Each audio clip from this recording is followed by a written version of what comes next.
L'informatique, le numérique, ça change notre rapport au monde et comprendre comment ça fonctionne, c'est évidemment se donner les moyens d'être libre.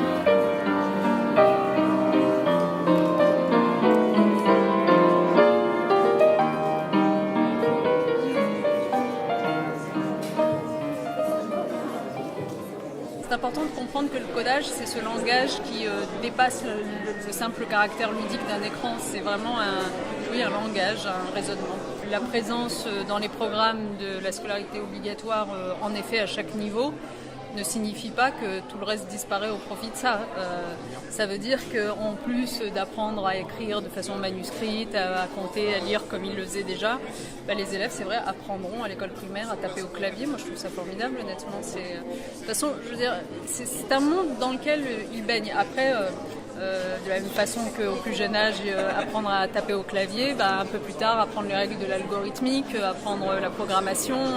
C'est un monde dans lequel ils baignent. Donc soit on leur en donne les clés, soit on les laisse se mouvoir dedans complètement démunis.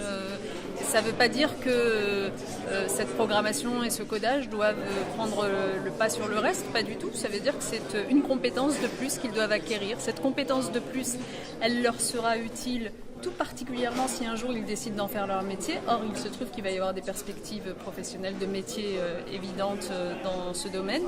Mais elle leur sera utile même s'ils décident de ne pas en faire leur métier, parce que c'est une compétence de l'honnête homme du 21e siècle, en quelque sorte. C'est une compétence généraliste qui ne se sert pas de la vente en ligne, qui ne met pas ses données personnelles sur Internet, qui n'est pas soucieux de savoir comment protéger tout cela. Donc non, je crois qu'honnêtement, on rend vraiment service aux jeunes générations. La progressivité des apprentissages des élèves, que d'arriver à travailler à ce point-là sur l'informatique au moment du collège plutôt qu'à l'école primaire, que ça répond aussi à d'autres exigences comme le poids du cartable, le fait que dans les disciplines on puisse travailler sur des logiciels et des exercices peut-être plus exigeants encore pour permettre la différenciation pédagogique aux élèves.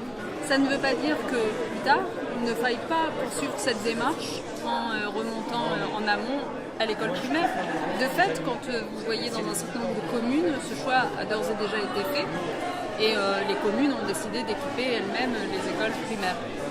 C'est la raison d'ailleurs pour laquelle cette année, dans la préfiguration du plan numérique, les 600 établissements scolaires qui se prêtent au jeu sont à la fois des collèges et des écoles primaires, parce qu'on a envie aussi de faire évoluer notre réflexion sur quels outils sont adaptés, quelle pédagogie, etc., y compris à l'école primaire, pour être prêt à l'appliquer le jour où on équipera à ce moment-là. Apprendre à coder à l'école, c'est veiller à ce que tous les enfants apprennent à coder. Réserver le code au périscolaire, c'est peut-être ne pas permettre à tous les enfants de coder.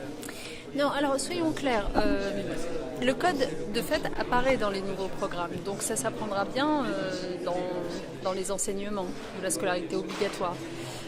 Ça s'apprend de différentes façons, le code. Ça peut s'apprendre de façon déconnectée, avec une feuille de papier ou avec des Legos, enfin les enseignants savent faire cela. Ou ça peut s'apprendre de façon connectée. De façon connectée ne nécessite pas nécessairement un équipement individuel pour chaque élève d'école primaire de France. Une salle d'informatique, et on sait que toutes les écoles primaires, sauf exception, en ont, une salle informatique, peuvent suffire à le faire. Puis par ailleurs, donc, il y a le temps périscolaire. Donc, ces activités périscolaires pour lesquelles nous avons décidé de mobiliser de l'argent, nous, l'État, alors que normalement c'est de la compétence des communes, mais 20 millions d'euros PIA ont été mobilisés pour financer des associations qui vont, pendant le temps périscolaire, offrir des modules d'apprentissage du codage et de la programmation. Donc c'est progressivement que les enfants vont entrer dans cette nouvelle compétence. Alors on le voit à l'école primaire, on le voit au collège lycée. Et au collège, c'est encore plus évident puisque le collège, c'est le lieu qui a été choisi par nous pour mettre en œuvre le grand plan numérique. Tout de même 1 milliard d'euros sur 3 ans qui vont permettre notamment d'équiper là, pour le coup, individuellement chaque collégien de France sur les 3 ans et donc d'aller plus loin dans cet apprentissage. Et en termes de progressivité des apprentissages dans la scolarité, c'est pas mal que ça arrive à ce moment-là pour permettre aux élèves de travailler beaucoup plus fréquemment sur des logiciels, de développer leurs compétences en algorithmique, de construire même eux-mêmes des applications, comme on a pu voir dans ce collège où nous sommes allés cette semaine, d'éducation musicale ou d'autres choses, de sciences et vie de la Terre.